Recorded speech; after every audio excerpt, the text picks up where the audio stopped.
everyone, it's Silvia. Welcome back to my channel. Today's video is all about my New Year's resolutions when it comes to tarot and oracle decks. Let's start with a bang because I've seen so many videos on TarotTube and also on BookTube about a 2026 being a no-buy / low buy year, and this is a video in which I'm going to be contrarian. I'm going to say I am not going to do that. I have no intention to have the year 2026 end up here being the year in which I do not buy any decks. I don't think that anyone would expect me to buy no decks at all, but I also do not necessarily feel like I want it to be a low buy year, and I'm going to tell you why.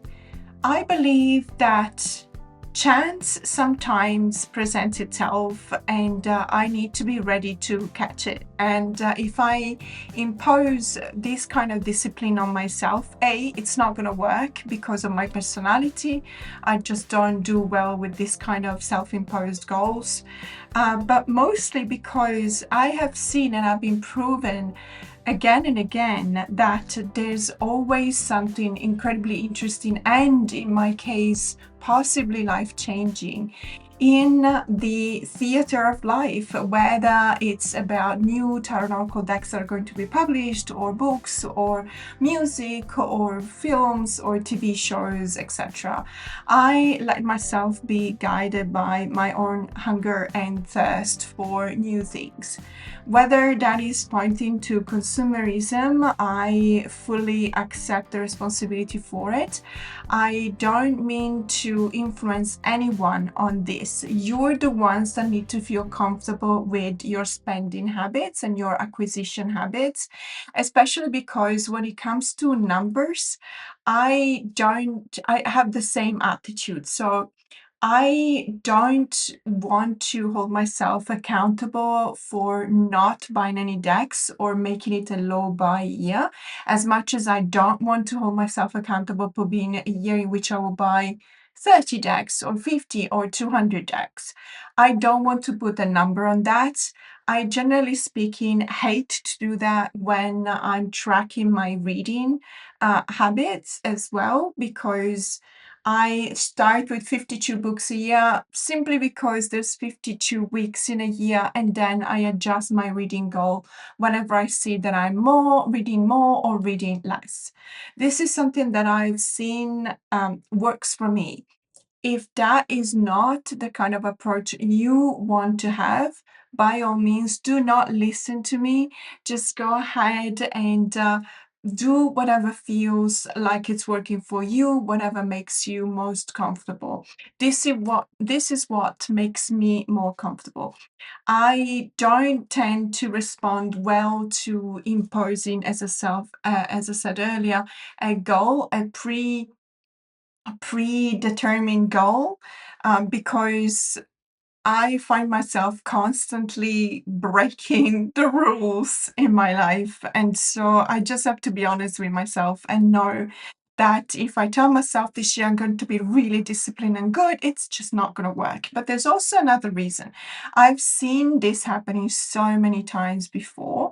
And I'm kind of hoping that 2026 will be presenting itself with the same possibilities as the other years as well, where I find decks that I would have never thought I would have loved, and they were absolutely surprising to me, and I am so very happy that I found them. And I also am very conscious of the fact that I would have never in a million years picked them up had I not allowed myself to try and see whether I like them or not. And I do have an example, and I'm happy to say that for each and every one of my resolutions for this year, I have an example that I can talk to you about. So this is the Find Your Magic tarot, and let me just zoom in.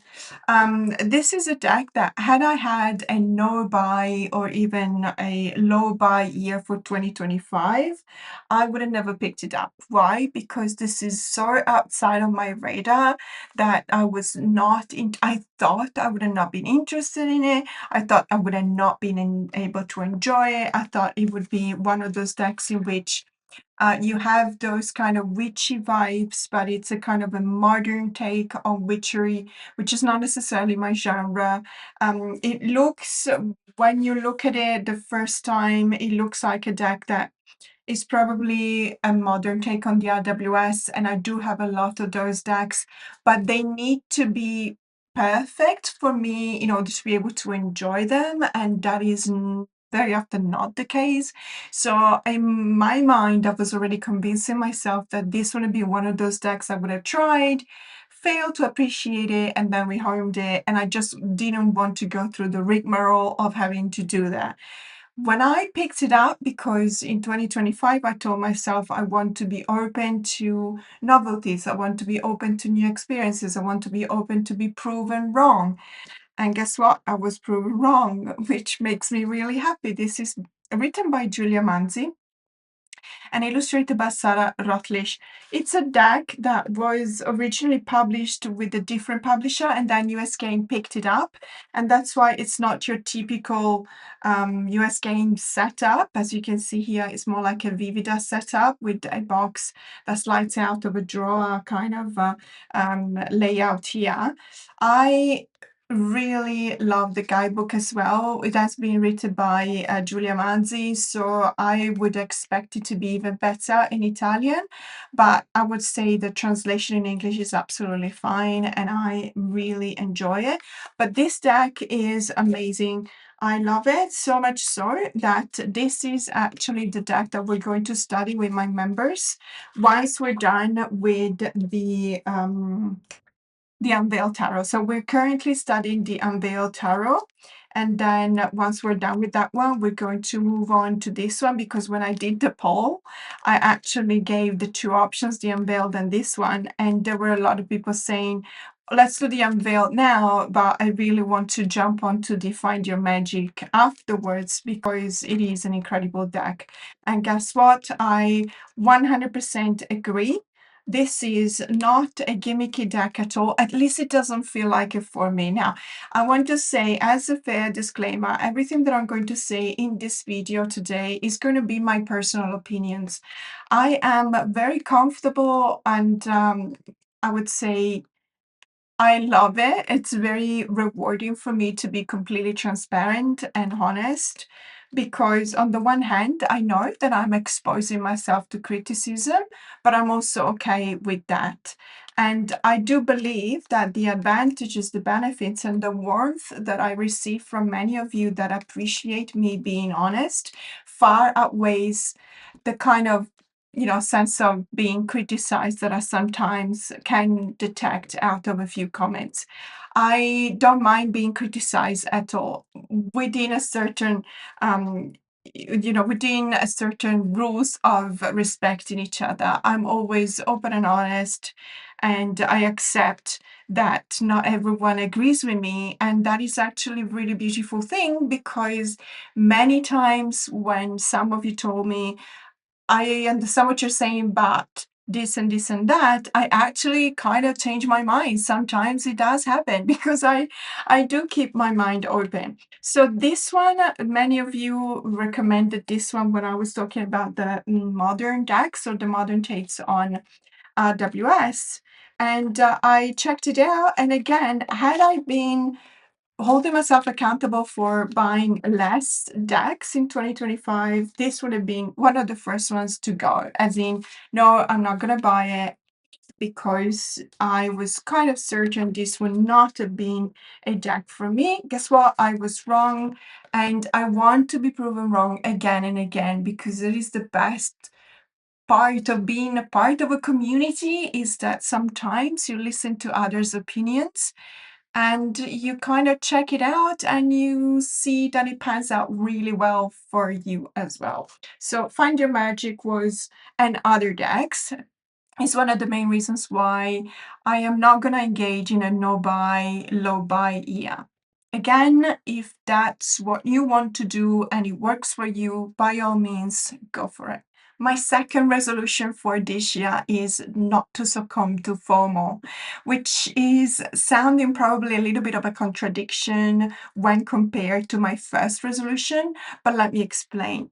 When I look at the tarot community, there's a lot of people that really love the decks that they buy, and I find that incredibly heartwarming. I love it when you guys are so interested and engaged in your acquisitions and you spread the news. I love that. I'm always on Instagram basically 5 or 6 times a day. Whoopsie. I'm always on TarotTube. I'm always on TikTok, sometimes even on Facebook to check on what people are ISOing for, so in search of. And that determines a little bit of the trends for me. And I really love to compare my own expectations to everyone else's. However, sometimes it makes it so that I feel like I really have to buy a deck because there is so much fear of missing out created by the community. I made the mistake of caving a couple of times. One was, for example, the Mystic Psyche Tarot. There was a lot of, let's say, hype generated by that deck. A lot of people posting on Instagram, especially the ones I then realized afterwards, the ones I had received that deck before everyone else, because it was mostly because it was given to them by the publisher. Ever since it was published and there were the first few reviews or the first few first impressions that came out, and everyone more or less agreed to the same point that I was making as well, being it is a mix of fully cynics miners and very lazy peepish miners, which the community, generally speaking, does not appreciate, myself included. After Dory's first impressions reviews came out, there was absolutely silence concerning that deck. I reharmed that deck, and let me tell you this is not to say that if you like that deck, I disagree with you. This is just a deck that did not work at all for me. I thought as much at the beginning, but because I didn't want to miss out, I purchased it anyway. I'm not gonna do that this year, even though, guys, it may still happen. Of course, it may still happen. But I'm going to try and be more conscious about my purchases. Does that contradict my point number one? Is that some kind of a form of low buying? Possibly, but it's not referring to numbers. I'm not gonna hold myself accountable to a certain type of target. I'm just going to be more mindful that my tastes are now more or less defined. And so it might very well be that I need to listen to my gut a little bit more. Which takes me to my New Year's resolution number three, which is yes to being weird. I know that my taste in tarot and also obviously everything else in life is not mainstream, and I'm okay with that. I'm perfectly okay with that. My favorite genre in books is horror. I know that it's a small minority and I'm part of it, but I'm done just trying to conform to what everyone else is reading or liking. I'm not a romantasy kind of girl, and I'm okay with it. I know that I miss out on a lot, but I also know that having tried that several times, I wouldn't enjoy it, and that would take time away from actually enjoying what I really love. So that goes for any kind of, let's say, artistic media that I consume, whether it's movies or TV shows or songs or books or even tarot and oracle decks. And so, yes, to being weird. And I'm just going to give you an example of that. I debated like a million times whether it was okay for me to buy and to talk about the Soul Splash Tarot on my channel. I know that it's a really weird deck, really eccentric, and at times grotesque, but I like grotesque. I like weird. I like eccentric. And the only problem for me was, would I like it enough to enjoy it? because obviously not everything that is weird I end up liking, but this one, and it's still in order, by the way, because every time I do this kind of videos and I talk about this deck, I'm like, yeah, it's still in order, because do I use it for divination? No. Do I use it for a specific part of my practice? No. Do I love it in my collection because I do consider it a collectible item, even though it's a very modern deck, and I think it might still be available, although I'm not entirely sure because I didn't check. But yes, I do consider it a collectible item. And when I take it out of my collection is because I actually want to look at the cards because I really, really love them. And it's one of those decks. Yes, it's weird, it's grotesque, it's probably also triggering. It's one of those decks that you probably do not find in the majority of people's collections. Would you find decks like this and this one in my collection? Plenty, plenty, plenty of these decks. I just really love the art style. It does remind me a lot of those Japanese manga that are specifically part of a very localized and geographically localized, I mean, a culturally localized Japanese kind of horror. Junji Ito comes to mind, but there's so many more. I just really appreciate it. It's something that tickles my interest, the way in which, for example, teeth are used. I find it fascinating. The way in which eyeballs are used is fascinating to me. And there is this sense of weirdness, but it's also a cool type of weirdness. Weirdness when it's represented in an artistic output, whether it's a painting or an illustration, or the illustration for a tarot card. It can be sometimes presented as something that does not want to entice you. This one is completely seductive for me. It's a very engaging kind of deck. Most of the time you will see that the characters on the card are breaking the fourth wall and looking directly at you because they want a reaction. They want to elicit that kind of reaction from you. They want you to look at them and have a reaction. And I love that. Does that make me weird? Possibly. I am done to say, no, no, but I'm not weird. I'm normal. I really don't care. At this point, I am who I am. I don't really think that I'm going to change that much. And if I am, it's going to be because it feels like it's the right thing to do, and not because I want to be seen as fitting in.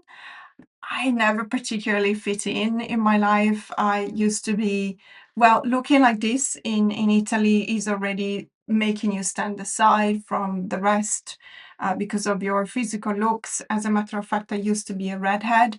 And if you can believe it, there was, when I was little, there was this idea, it was superstition, but it was this idea that redheaded people were evil. And there were all sorts of really unpleasant saying about us, that we smell bad, for example, because redheads have a particular kind of skin type, and that we sweat a lot, apparently, and so that we grow older much quicker, that we're evil. There were actual, even there were anime that were depicting red-headed villains. And so I was thinking to myself, at the beginning, I was dyeing my hair because I wanted to look more blonde. That was ironically fitting in a little bit more. Now my hair is like this because I've been aging and it's been getting lighter and lighter with age, obviously. But I just thought to myself, if I had been born probably 20 years later, I would have been spared that part of the decades in which being different was the equivalent of being wrong, or of being something that needs to be scared or pushed away or pushed aside. And so my taste has evolved with that, with society. And now I really do believe that in 2026, it's okay to have a different taste from the majority or from the mainstream. So, yes to being weird. And another yes for 2026 is yes to more books and more magazines about tarot or magic. For example, when it comes to books, I really want to mention the Tarot Grimoire by Anthony Dorn. This is Spreads and Spells for a Magical Life.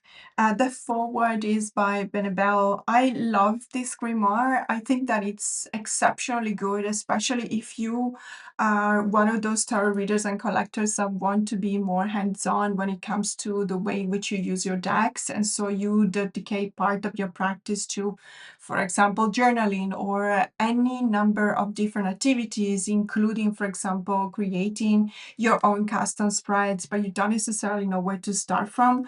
I believe that this deck it feels to me like one of those really super duper cool exercise decks, exercise books that we got when it was the end of the school year.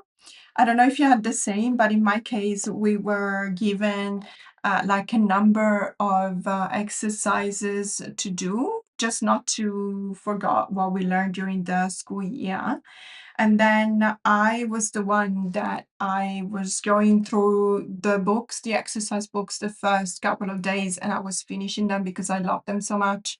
Again, does that make me weird? Yes, possibly, but this is me, and so be it. I just really, really love them. And this feels like it's similar to that, and I really highly recommend it. As a matter of fact, I'm actually using it a lot with my members when we're doing deck studies, for example, especially though when we're doing the courses or read like a pro courses in which I'm actually giving out the exercises. And I've received so many positive comments from my members because they actually really like, they're probably geeks like me, but they probably really like testing their knowledge because it really tickles your mind. And so we're doing a lot of exercises in which I will give the answer but on the back side of the page. So you need to do your exercises and then you can check out the answers. And so this one is, I use it almost every week for those type of videos for my members. So I really appreciate it. And something else that I wanted to say, I am so stoked to be part of the Discombobulator family. This is a magazine that has been launched, and I was at the launch, the official launch in London at the College of Psychic Studies at the end of November. I was interviewed with Sasha Graham, Letizia Barbier, Andrea Aste, who's actually the creator of the magazine.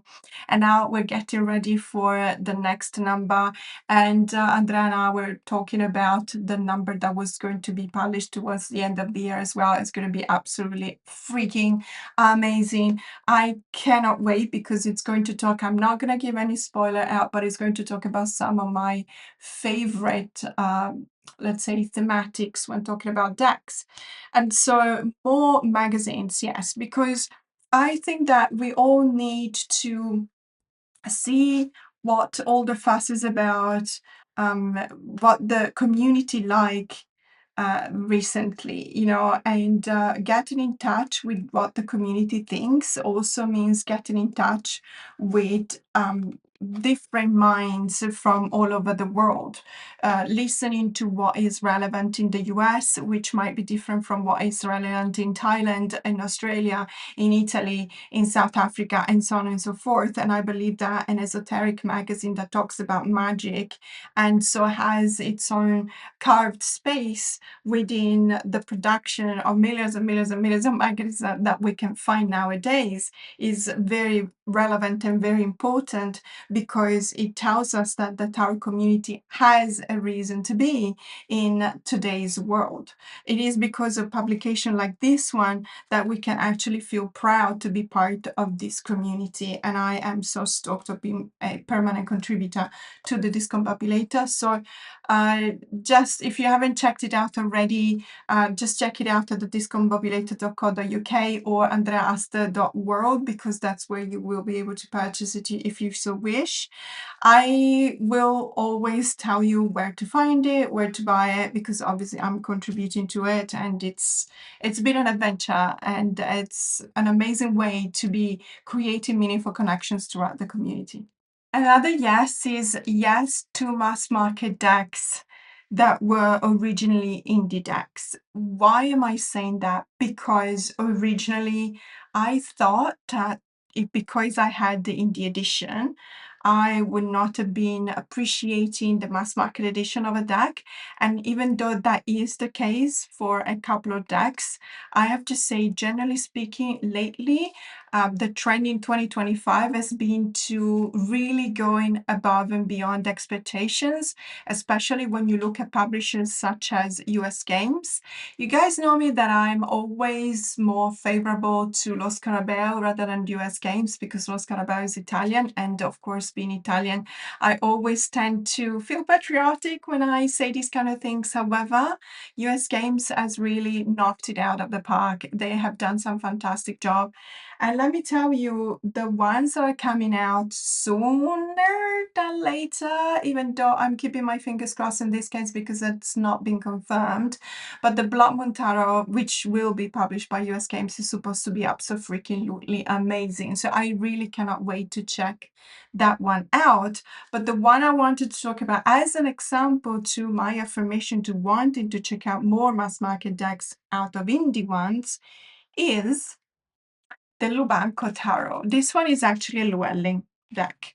So Llewellyn, I don't know whether they will keep on doing that, but what they've done with the Lubanco honestly shocked me in a positive way by how good the result was. I did not think that I would have been here saying the following.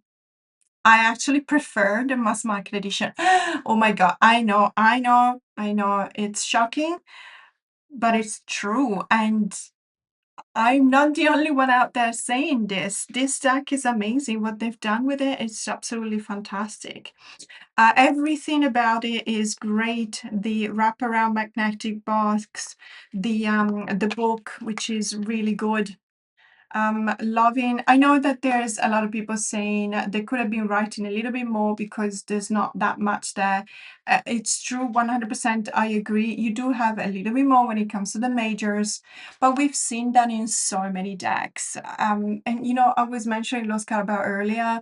I mean, when it comes to little white books, I think that Los Carabao takes the top prize because sometimes they're just so unassuming that you don't even feel like reading them. And then some other times you find out that it was really worth reading them because, yes, they are unassuming, but they do pack a punch. So I would say when it comes to guidebooks, um, you will probably have an opinion that is completely different from mine. I always check them out, no matter how obvious they are. No matter how little a contribution they bring to the deck, I always check out the guidebooks. Do as you please. As I say, everyone is entitled to have their own opinions.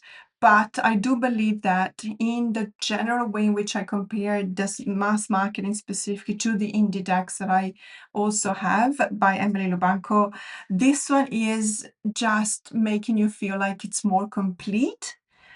At least that is my opinion. And everything goes towards that. So as I said, the box, the product layout, the setup, the guidebook, the cardstock, the fact that we've got these sentences here were quote from Emily, without darkness we have no shadows. To define the light, and without light the darkness may seem unending and without boundary. I love everything about it. What they thought, the reason why they went with a stylistic choice of borderless versus bordered. I think it was a winning choice. I always skip this one. I don't know why it always ends up being in the middle. Loving all of these cards. And yes, why would I not? I, of course, love the indie deck as well. So obviously, the mass market one was an obvious choice for me. I have to say, though, it's not always the case. And I think that when we're looking at what they've done, it's not just the choice of going borderless versus bordered that really captured my heart and caught my eye, but it's also the way in which, and I might be wrong, but this is my impression, it is slightly more saturated. The colors are slightly more saturated, or perhaps this is a consequence of having no borders. It is without a doubt that when we don't have borders, uh, the eye goes immediately to the colors, and there might be a reason to see more saturations in the images, and perhaps it's exactly the same amount. I'm not entirely sure, but this is what it feels like. This also has the best looking suit of pentacles that I've ever seen, or at least in my collection. I really love it. The Ten of Pentacles is my favorite Ten of Pentacles of all times. The suit of Pentacles is, generally speaking, not something I will pay so much attention to, simply because it's not my favorite suit, but it is incredibly beautiful and I really, really do appreciate it. There's a couple of cards here that are quite intense, if I may say, and at times they might also feel like they are triggering. So I do want you to be aware of this when you're considering whether to purchase this deck or not. Let me just show you. This is the Ten of Pentacles. As I said, my favorite Ten of Pentacles of all times.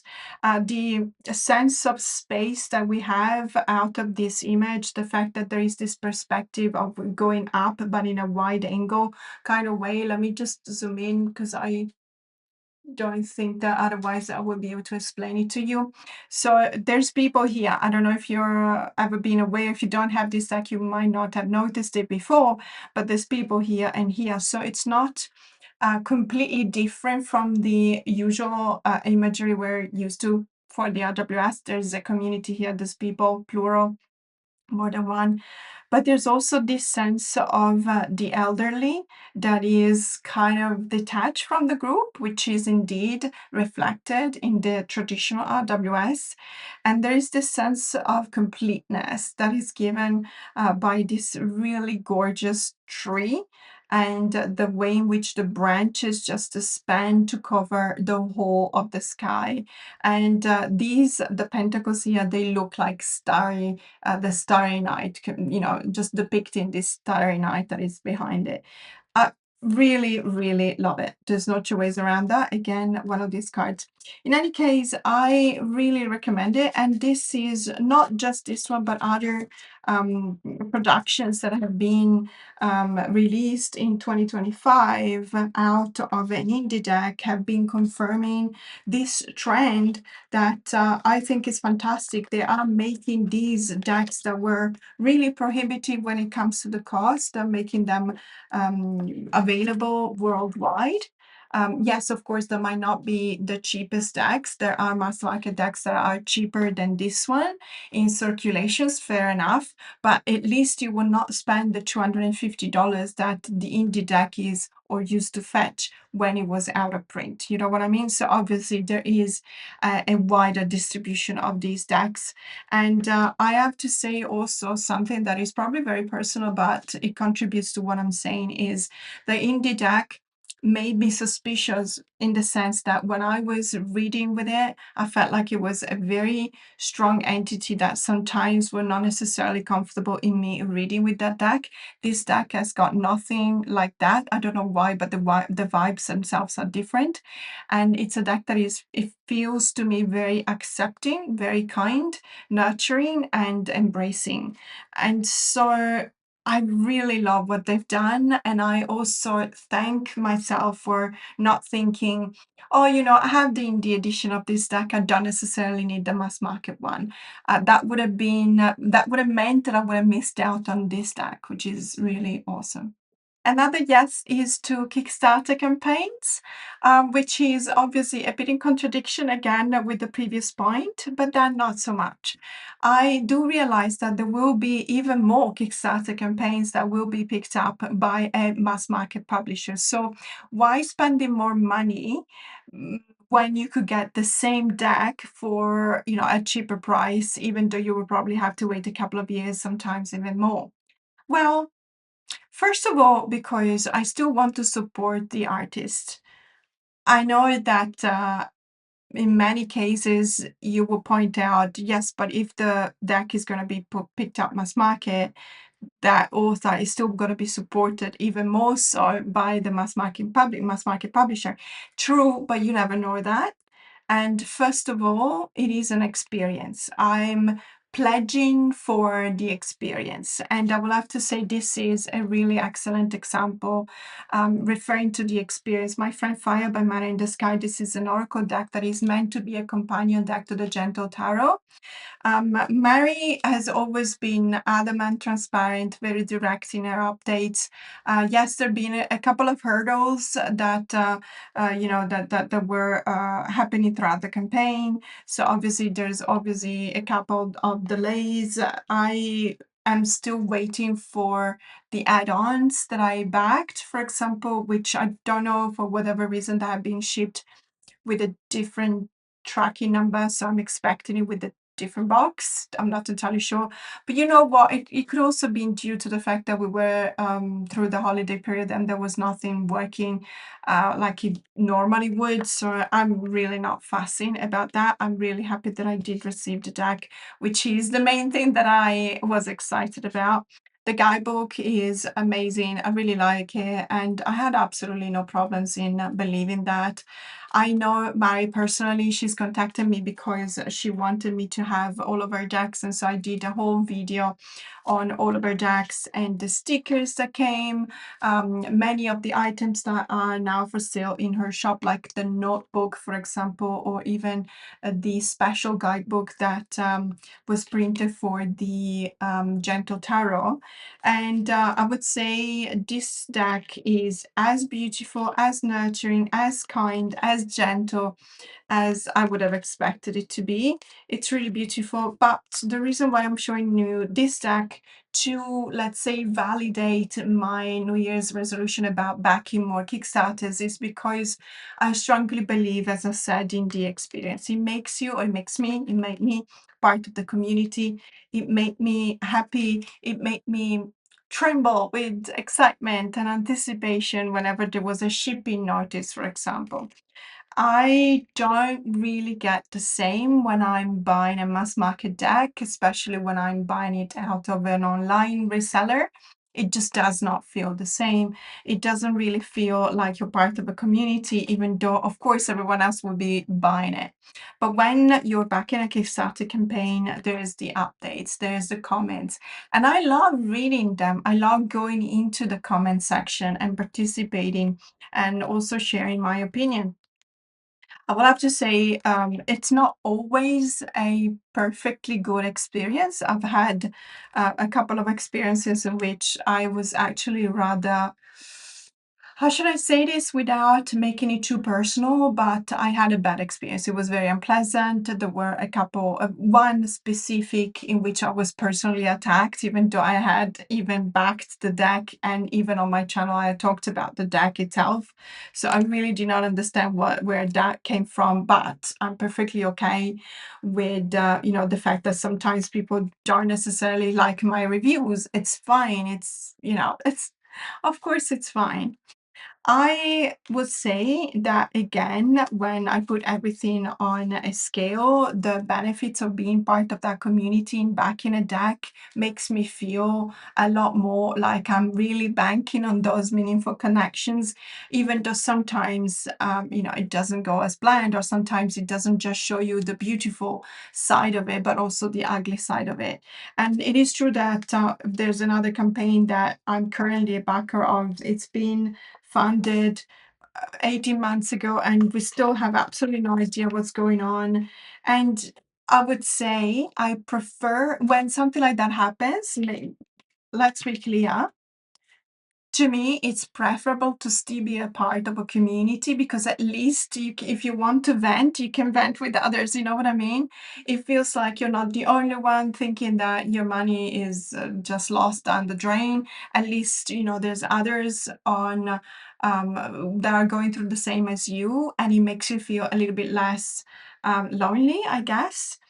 And for example, when something like that happens because you bought something online and it was a pre-order, for example, and then there were delays and delays and delays, you don't have that sense of solace that comes from being part of a community. So yes to backing more Kickstarters.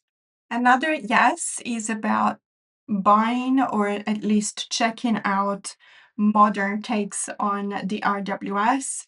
And in that case, I will also associate yes to decks that come from a very specific region.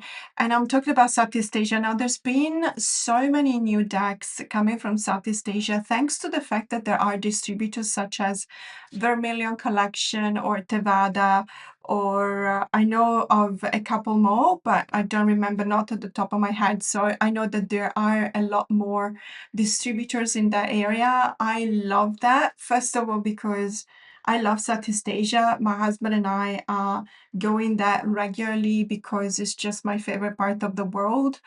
When it comes to traveling, we love the food, we love the people, we love the culture, we love the interactions, we love the sights, we love the landscapes, we love everything about it. And it's just around the corner for us who live in Australia.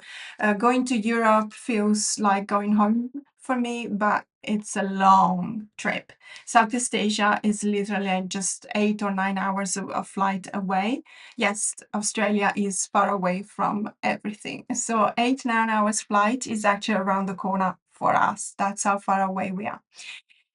Jumping back into what I was saying, so I am saying yes to more modern takes of the RWS and also yes to more Southeast Asian based creators. And the example for that is the Manga Tarot. Siam Oracle and Gavin Satnim's publishing. This is a 90 cards deck because it comes also with a number of Oracle decks or Oracle cards. I would have to say that the story behind my first impression of this deck, it was really funny because it was an acquisition that I made during the month of Spooktober, which is basically October. It's just that I like to call it Spooktober because obviously I love the spook genre. And I had a whole video, so tarot and oracle decks whole video. And I generally, when I do film those videos, I set aside the decks that are most similar because I want to present them together. And this one was standing out like a sore thumb because all of the month of October for me was all about those spooky decks. This one is not a spooky deck. And so I thought to myself, well, I'm going to talk about it first because, you know, it's not a spooky deck. And so I'm just going to probably take no longer than 5 minutes. Oh my goodness, was I wrong? I ended up dedicating the whole video to this deck, and the title of the video was, Wait, is this my soul deck?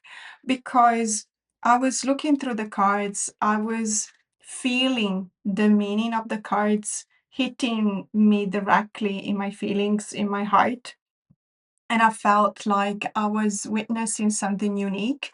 And I did not want the fact that I am a content creator on TarotTube making me miss out from enjoying the moment that I was having with this deck. And so I just allowed myself to do something that I never do, which is talk only about one deck in a whole video. I never do that. You guys know me. And it's just because I don't think that that will be a video that will be well received. And so I only do it when I really love that deck so, so much that I think that I'm doing it for myself. Ironically, those end up being videos that are extremely popular because I feel, I could be completely wrong, I don't know, but I feel like when I'm that enthusiastic about a deck that I love so much and I talk about it, you guys can pick it up, can pick up my feelings towards the deck. And so there's more enjoyment from the tarot community as well. So this deck is fantastic. It is called the Manga Tarot because the structure of the card, as you can see, is like the vignettes in a sequence that you read for each and every page of a manga, and which are a graphic novel, basically. It's just spot on for the majority of the cards. Do I love all of the cards? No, but at least all of the cards give me reason for thinking about them, a reason to understand whether I agree or not with the depiction of the card. The scene that develops under my eyes takes me to this realm, a realm in which I am part of the scenes. I am a character in these vignettes. I react to them, but I also remind myself whether I've been through something similar or not.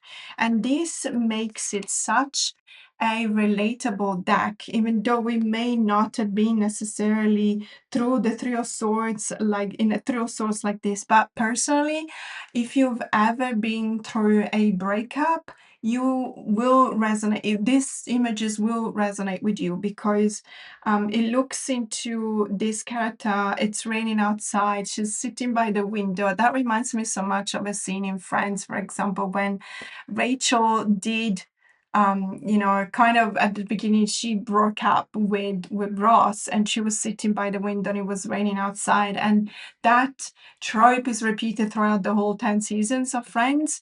And it is picked up by Joey, for example, when he also breaks up with Chandler, and so on and so forth. And I think that it's one of the things that, because when you repeat it the third or fourth time, it becomes almost as if it were a wink to all of the viewers that know that this is a scene that has been shown before. So when you look at this image, you immediately understand what this is about. If you see someone sitting by the window and it's raining, you know that it's either a breakup or something has gone wrong. And then you see that she's scrolling through Facebook, sorry, Instagram, and she sees a happy photo, and then she's crying, and it's progressive. First is one tear, and then she's completely in tears because she is reminded of a happy moment that is no longer. And we don't know what happened there, but we can imagine. And the reason why it is still open to interpretation, even though, of course, it is narrowed down, but it is still open to interpretation because you don't know where the breakup is coming from, the fact that maybe they had a fight, or maybe this person is no longer there. But the pain is that the pain can be felt. The pain is yours as much as is these characters. And so I love the way in which this deck makes me feel. I love the way in which the images make me feel. And I love that, even though, as I said, it is, of course, a narrowed down meaning of the multiple keywords that you can associate with a card in tarot. But at the same time, it is very relatable and it resonates so much because it is modern. Love it, absolutely love it. And as I said, yes to more indie decks, but also yes to more modern takes on the RWS. I don't necessarily have to love them. And, of course, I'm being transparent. There are modern decks that I don't appreciate and I don't like them, and I would still check them out. And if they don't resonate with me, I am not scared of rehoming. And we're going to end up with a no. But it's a no that it's a yes camouflage with a no. Let's see if that makes sense. So I tend to be a control freak. I am an Aquarius. But let's just face it, 90% of my birth chart is air signs. So of course I'm a control freak. When it comes to buying a deck, I want to be certain 100% that either I have the motivation that I know that I will lock this deck, or at least I have an idea that I want to check out by buying the deck. So whether it's because I think it will pair up well with another deck that I've got already, or whether I think that it might be a mass market deck that will replace the need to buy an indie deck, or maybe it's a new a modern IWS that I want to check out. There's a number of reasons why I don't just deliberately click the buy button whenever I feel like it. It's not even just from a financial point of view or resources point of view or logistics point of view when it comes to the room, but I am, let's say, an aware kind of buyer, or a determined kind of buyer. However, there's something that I do end up missing out on when I am exercising my prerogative to control all of my buying habits. When I let go of me being a control freak and I let others, for example, suggest a deck or even buy a deck for me, I've had some incredibly good experiences. And one example for this is this deck here.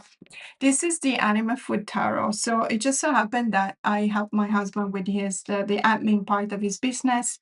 And as a thank you, every year he just buys me a present, or he buys me a voucher, or he takes me out to dinner, etc. This year he wanted to give me a voucher from Amazon. I said to myself, why not letting him choose a deck for me? And trust me, this, for a control freak like me, especially for something that I care so much about, like Tarot and Oracle decks, was an incredible effort.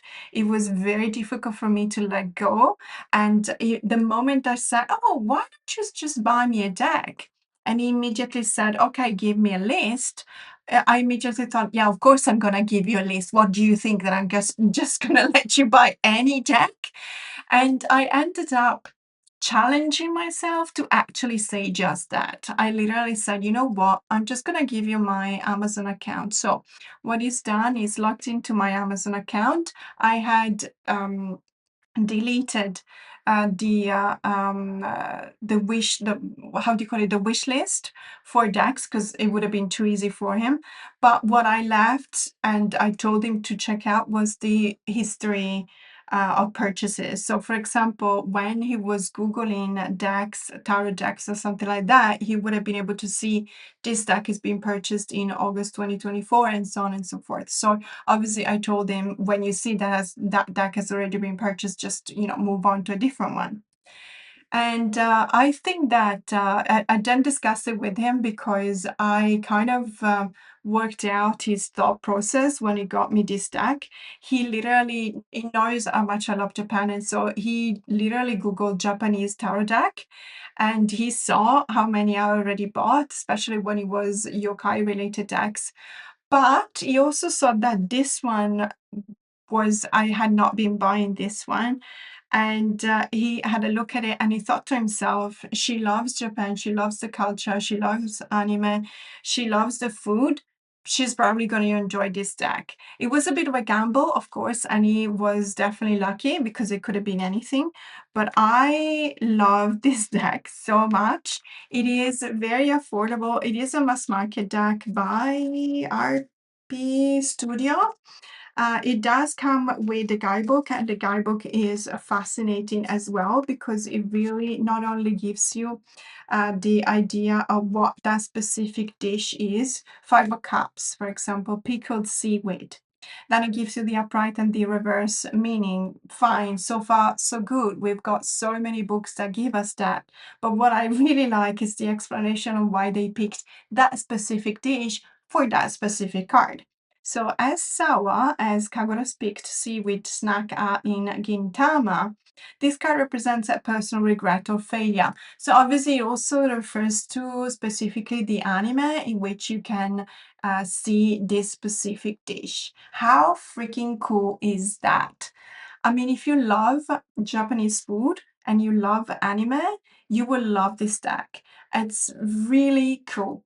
The one thing that I am not like in love about it is the massive borders. But you know what? Once there's so many really good and positive things about a deck, the fact that there is one slight minor hiccups is really not that much of a deal breaker for me. I just really, really love it. I love the way in which the book is actually really cheeky. There's the tower, cursed food. Yes, this is a spider, by the way. That really gives me the creeps, but I try not to focus on that. But when you read the description about the cursed food, it's about rotting food and it's about the number of trips to the bathroom that you will have to take when you eat this kind of food. And I found that absolutely hilarious. I mean, it is one of those things that it's not necessary for you to understand the meaning of the card, but it makes the experience so much richer and so much more enjoyable that I really love this. I highly recommend it, if especially if you like this type of food. Melon pan, one of our favorites for sure. Pizza Man, love that. There's also, you know, when it comes to the core cards, it's really, really cute because, for example, I believe that the person making this deck have a very intelligent way of looking at tarot because, for example, the Knight of Cups, it says the hot customer you have a crush on. And it really immediately gives you vibes of the Knight of Cups, of course. The Ace of Swords, Kiaki, the Oshitsuke for the Three of Swords, which is something that I would have never thought I would loved so much, but it's basically green tea, very bitter green tea, poured into rice with toppings that could be, for example, raw salmon. And I just tried it out and it's amazing. I really love it. It needs to be done prepared in a certain way, of course. And you could say the same for all of these dishes. And every time that I look at this deck, now I'm hungry. So I really recommend it if you like this type of decks. Obviously, it's a gimmicky deck. Obviously, yeah. Oh, by the way, we have so many of these black coffees in a small bottle that you can buy from vending machines pretty much anywhere in train stations in Japan. These are a lifesaver, especially when it's July and it's 38 degrees outside with 90% humidity and you couldn't sleep and you need a black coffee. Loving that in Japan there's so many vending machines everywhere. I wish Sydney had the same. We don't.